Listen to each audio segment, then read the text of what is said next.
Now we need to turn to the second point of evidence, and that is, wouldn't you want to know who did it? And not that there's an intelligence, but can we figure out who the intelligence is? Well, I think so. By identifying his fingerprints that are revealed in history. We saw the fingerprints in nature. Now we need to look at the fingerprints of this intelligent being in history. Who is this intelligent designer? Well, we have the earth, and the fingerprints of intelligence are all over the earth and beyond. We maintain that there's a circle out there called God. God, and every religion struggles with how can they know whether the circle is a reality. Because you get on tiptoe and you look and you go up on top of a mountain and you look, and the Russian space travelers, they went out and they said they didn't see God anywhere out there either. So how in the world are we supposed to see this circle? And how are we supposed to identify who the intelligent designer is? Well, the designer took care of that. 2,000 years ago, an event happened in the Middle East. And an angel, is what the allegation is of the Bible, came and announced that there was one coming whose birth was unprecedented. He would be called Emmanuel, which means God with us. The Christian position is that what we see of design in the natural world, that designer became flesh and lived with us here for 33 years in order to reveal more about that designer so that we could know for certain who it is. No other religion has such a concept except Christianity. The others are going to constantly be looking and looking, but they can't find. Christianity claims the designer came to us. Not just to us. We don't monopolize that. He came for everyone in the world. That's the significance of Christmas. God appeared in history, or at this point, we can say the designer, the intelligence. But once he gets here in person, it turns into a scientific study, because now you can look at the person who came to determine whether or not he's real, legitimate, the genuine article. It's no longer pie in the sky, no longer a phantom, no longer a ghost. It's a real being. Is he more than a human being? That's the question, of course. There are plenty of voices of unbelief. Bart Ehrman, in his book Misquoting Jesus, says the Bible is a false idol. Da Vinci Code, everything our fathers taught us about Christ is wrong. They can say that. They have a right to. And it also behooves us to say, what is my answer? Because their position is, this is not history. It's mythology. The Gospels, Matthew, Mark, Luke, John, the stories of Jesus, you can't trust those. They're from 2,000 years ago. How do you know it's true? We need to look at that. Because without that, our source material about this man who came 2,000 years ago is in here. If this is false, not historically true, then we don't have a case. We can believe it if we want to, but it's kind of like, I'm going to hold on to it because I'm feeling rather insecure without it. I want to know if it's true. I want to see the evidence. So we're going to look at, is it material about Jesus that is eyewitness in nature? Or did it develop and come about years later? For example, on this particular slide, Jesus died and arose according to Christian faith, according to the Bible, about 30 A.D. in the first century. As you can see, by the time we hit 100 A.D., that's called the eyewitness time period. Probably after 100, there's nobody alive who ever met Jesus. All the eyewitnesses are dead.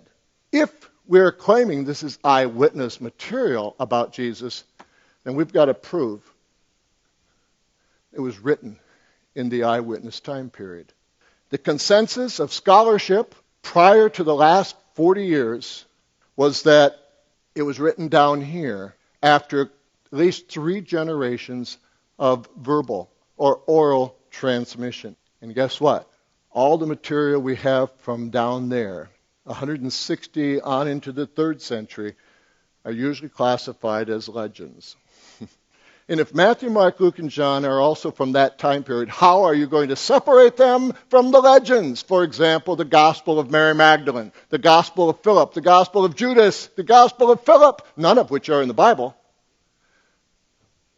But they're all late, and none of those people, Mary Magdalene, Judas, Philip, wrote those. They're called pseudonymous writings. Pseudo, meaning false. They ascribed to them. How did they know that they should put Philip's name on that when it arose at the end of the 2nd century? When Philip has been dead for more than 100 years. They must have found Philip's name somewhere else. And they knew he was associated with this Jesus. Same thing with Mary Magdalene. They would have had to find out that Mary Magdalene was an associate of Jesus. And therefore, since she didn't publish, you publish for her and pretend she wrote it to give it credibility. But they had to get those names from somewhere. And of course, the position I have, and I can prove that, they already had Matthew, Mark, Luke, and John, and they read those and found out about Philip, about Judas, about Mary Magdalene. They had no materials written, so they wrote it for them and put their name on it. How do I come to that conclusion? It wasn't so long ago that they found a fragment of the Gospel of John that dates to around 120 to 125 AD. Obviously, John couldn't have been written down here if we already see portions of it here. That was the first clue, that maybe we had it wrong. Maybe we didn't get this right about when they were in written form. Then came along a collection of writings called the Apostolic Fathers. These are the people that wrote here, 90 to 110, this area here, but they were born too late to have ever met Jesus. They were born after he was gone. But where did they get their information from? From the apostles, therefore the Apostolic Fathers, the apostles who were with Jesus and spent their life with him and then gradually died as the century rolled out. And these are the students of those eyewitness apostles. Their writings are collected here in Greek and then translated into English. And my goodness, amazing what they found when they started looking at the writings of these people. By AD 110, in other words, 110 and before, Polycarp, a student of the Apostle John, wrote letters and materials, and in those letters they found him quoting 18 of the New Testament books. Obviously, those 18 must have already been in existence by 110. Ignatius, by 108. In his writings, he quotes or refers to 24. How many New Testament books are there? 27.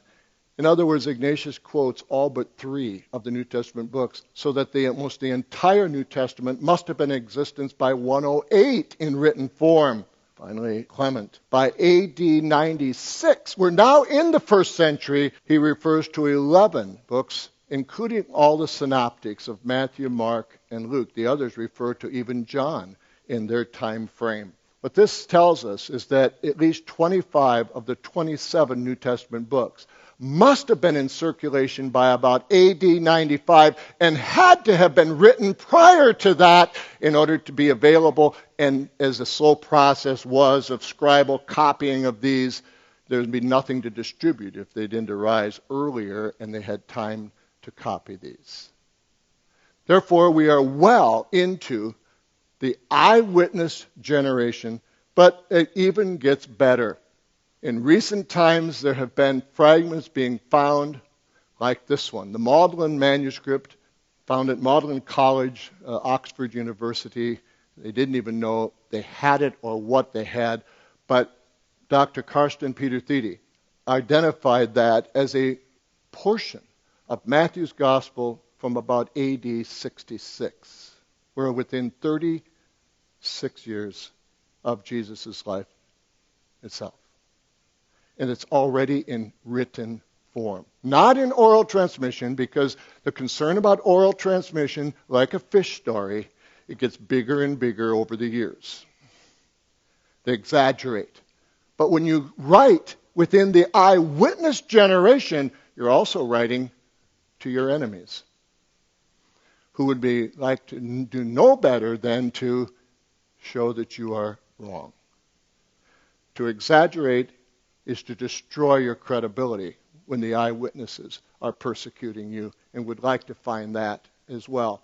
A manuscript, if you go to one of the websites that I find in my book, in here, you'll find that Wallace has now a manuscript of Mark he has published, or he hasn't published it yet, but he's referred to it. It's already made the circles to papyrologists who are experts in these ancient manuscripts, and there seems to be a consensus that they have a fragment of the Gospel of Mark that is middle of first century. As you know, most scholars believe that Mark was the first gospel to be composed, and Luke and Matthew and John followed later. But all four in the first century. Even skeptics, Time magazine, publications on the Dead Sea Scrolls today are all agreeing that the Gospels of Jesus Christ were all written in the eyewitness first century.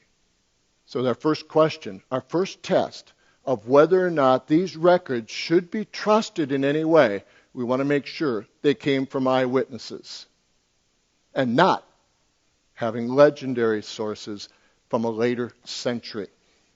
Let's go to the second test. All right, so they did it okay, but they got changed en route to us. I mean, after all, that was 2,000 years ago. They have to be copied over 2,000 years. Obviously, they've been changed, and so what we're reading can't be trusted. That's the typical story. I have here a book written by one of the emperors of the Roman Empire, Julius Caesar. Wrote it 50 years before Christ. Not too bad a shape for being that old, is it? How do you get a printed paperback of something that Julius Caesar wrote 1,500 years before a printing press, which occurred in the 15th century? Scribes. Professional people whose work consisted of copying. And so for 1,500 years, this got copied by scribes. They didn't go back to his original every time to get a copy. They'd have one generation, then the second generation would come from the first generation, the third generation would come from the third and second, and on down the line they keep copying. And obviously, you assume the accumulation of error, the accumulation of mistakes. And that we know that there are some variations, and that could happen. The question, of course, for scholars to find out if a work from ancient times got to us with integrity, the way it originally was written without any substantial change, is to ask the question, how many manuscripts are we finding of this work? How many manuscripts? Why? The more manuscripts you have, the more you can compare. And the more you're able to detect changes that some scribe over here in Alexandria made compared to the one in Rome. And pretty soon you can, with many manuscripts, you can basically find the errors and restore the original. Because, folks, what you have to understand is that there are no originals of any ancient writings. We are entirely dependent on what we read today from ancient times on a reconstruction from scribal manuscripts. So the more you have, the more confident you are that you are reconstructing it correctly. Well, you can see here that we have lots of manuscripts. Look at Homer's Iliad, that one on the right, 1,757 manuscripts. Keep in mind, the way scholars count manuscripts is not a whole book. If I had one page, that counts as one that they find in a garbage heap in some city somewhere over there. If I have one word or two, it counts as one. If I have the whole book, it counts as one. So many of these manuscripts are not whole manuscripts. They at least represent some portion of this, which is 251. This book is reconstructed from 251 scribal manuscripts, and we hope this is what Julius Caesar wrote. We hope that the manuscripts we're using represent what he really wrote. Well, let's take a look. If anything can be reconstructed with very, very highly refined accuracy, it would be the New Testament, with over 24,000 manuscripts, 5,500 in Greek, 10,000 in Latin, Syriac, Ugarit, a host of other languages, all prior to the printing press, all handwritten, all copied like this. The best, by far. I'm only doing comparative literature study. I'm not quoting it. I'm simply doing what any literature class in a secular university should be doing. This is common knowledge and common publication. The next issue is for scholars, not only how many manuscripts, but how early are they? You see, if I had this in 50 BC, and I had there's a manuscript from 50 AD, 100 years later. Is that good? That's very good. Very little time for the accumulation of any error, because it represents very few generations of copying. So scholars want manuscripts to get as close to the originals as possible. The bigger the gap, the less certainty you have that you have one that hasn't been changed. So where do we find this? Well, 900 AD. You want to know what this looked like in 200 AD? You can't. No manuscripts exist. 500 AD? You can't. No manuscripts exist. 1000 AD? Yeah, you got one from 900. And you have to hope that the scribes didn't change anything for 950 years of copying. But you can't know. You have to trust that 901 and following, put this together and send it out and said, this is what Julius Caesar wrote. Aristotle wrote Poetics in the 4th century before Christ. There are no manuscripts until 1100 AD. It was copied for over 1,400 years. As far as I know, no professor anywhere in any university questions the integrity of what we're reading of Aristotle's writing. The best you can get is Virgil writing about the same time as Julius Caesar, and the manuscripts occur about 300 years later. But notice that no manuscripts go back into the century in which the author lived. Therefore, there's always a gap and always the question, I wonder if someone changed it during this time. The New Testament was written in the 1st century, all 27 books between about 45 and 100 AD. Remember when we were looking at the manuscripts? Where were we finding manuscripts? What century? The same century, the first. The gap between the original authors and the first known manuscript, even though they're fragments, they demonstrate that it was in written form. And we have whole manuscripts in the 2nd century. Not only that, you say, well, wait a minute, they probably changed somewhere down the road. We have manuscripts not only early, but in every century between Jesus and the printing press. Did they change? Go look at the manuscripts. They're in every century. You can demonstrate whether they did or did not change. And I can, with all confidence, pick this up with the number of manuscripts used to reconstruct it and the earliness of the manuscripts. I can hold it in my hand and be confident, completely assured, that what I'm reading is what eyewitnesses of Jesus wrote 2,000 years ago. One more. There's always the question, why would you think this is history? Even though it came from the eyewitnesses and it got transmitted to us without any significant change, here we have to use the field of science called archaeology. Go and look up, are the people mentioned real? Are the places real? Are the events real? I can only give you some samples. Here's a coastline of the Mediterranean at a place called Caesarea Maritima. There, when they were doing excavation of that city, they came across a building stone, and on that building stone was the name of Pontius Pilate, the governor of Judea, where Caesarea Maritima is located, and Tiberius, who was the emperor of the Roman Empire, showing that they were contemporaries, ruled at the same time. You turn to Luke chapter 3, verse 1. Now in the 15th year of the reign of Tiberius Caesar, when Pontius Pilate was governor of Judea. Luke claims he researched everything carefully and gave his reader a chronological and real order of what took place surrounding the life and ministry of Jesus Christ. There are many, many examples of his trustworthiness. But in this we find that those are not fictitious names. Those are names of history, or this bone box.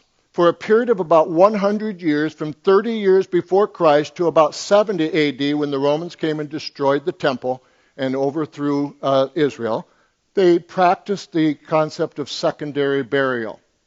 Someone would die, they would be wrapped in a burial cloth with lots of spices which dehydrate the body. Put in a cave, and a year later, when they come back and take off the cloth, you have only the skeleton, and everything is shrunk down to a parchment-like skin covering the bones of the skeleton. All the water is gone. Now they take the bones of the skeleton all apart. You have a pile of bones. You put those in that box. It's only about 2 feet long, a foot high, and a foot deep.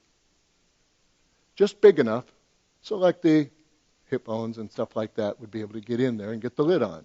And then you take the box and carve the name of the person whose bones are in there.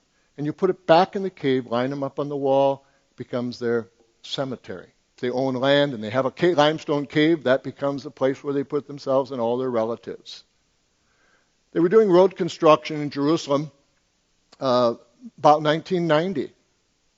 And all of a sudden, just south of the Temple Mount, the city of David, and all of a sudden one of the heavy pieces of equipment just broke down into the ground and sunk a ways, and they got it out, and they realized what had happened is that the equipment sunk through and broke through the roof of a limestone cave. They had no idea it was there. When they went in and took out some of the dirt, they found this box and 3 others. By the way, this one's pretty cool, don't you think?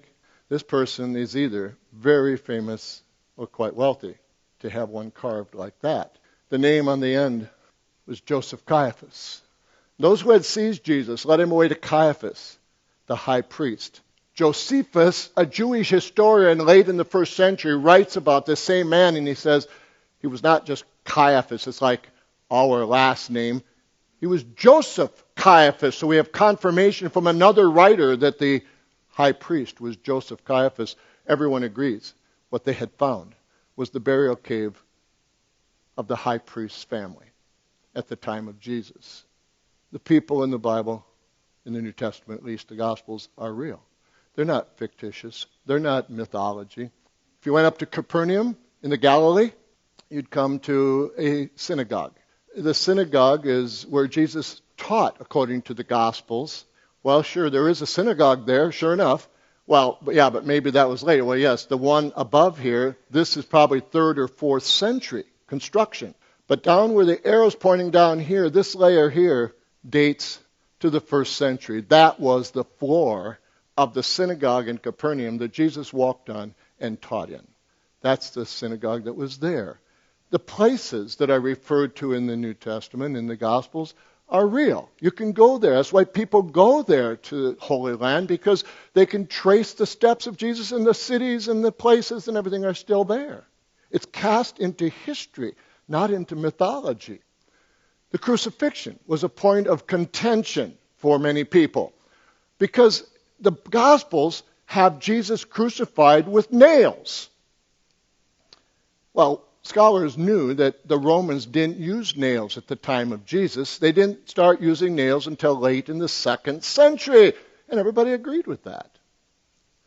They said at the time of Jesus he'd have been tied with cords to the cross, not nailed. But there it is. Thomas says, unless I see the nails in his hand and in his feet, I will not believe. And Jesus comes up to him and says, Thomas, look. And they assume nails.